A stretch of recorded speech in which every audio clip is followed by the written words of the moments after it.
All right, so we're in the carnivorous house. So these are the dangerous plants that'll eat you. They don't really eat you. There's two main adaptations here. There's the sundew-like ones, and those are really sticky. So you can see that the little droplets on them, those are like little glue. There's an insect actually stuck on that one. And sundews are native to Michigan. There's some at the bog.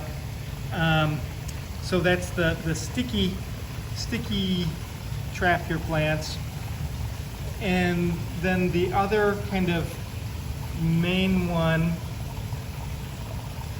we've got over here, pitcher plants. So pitcher plants have a pitcher and the insect goes inside and then is stuck because it can't crawl out. And down at the bottom, this will be digestive juices. And there's a ton of different pitcher plants. Michigan has a few pitcher plants at the bog again.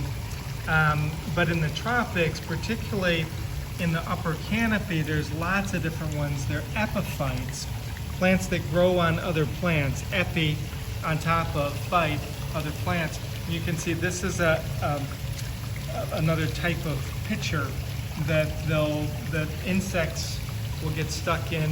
There's some accounts of some of these being big enough that you'd even get like small monkeys might get trapped, or anything that'll fit inside of them could technically get eaten by them. And again, they don't have, the reason for this adaptation is because we're low nutrients, and we're really low nutrients because we're in either epiphytes, so they don't have any roots in the soil, or we're in a bog, which is be around here, which would be dominated by sphagnum and would be very acidic and low nutrients because it's acidic.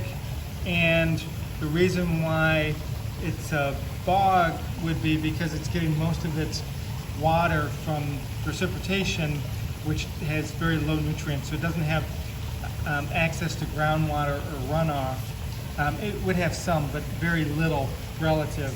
And that's why we get carnivorous plants around here, is the low nutrient. Well, that's where you get carnivorous plants any place, is the low nutrients. So again, the two main ones are the sticky or the pitcher. There's one other one. Well, these ones over here are really nice because they've actually got the flowers.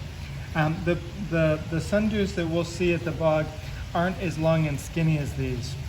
There's one other type. These guys, we don't have these in Michigan, but these ones will catch your insect by closing in on it. So it would be open and then it'll close. So I don't want to touch it and close it. Usually they're all closed because kids have gone through and closed them all. But you know, there's one here that's still open. If an insect goes in it, it'll close up. Those are less common. The much more common is the sticky or just the pitcher of some type.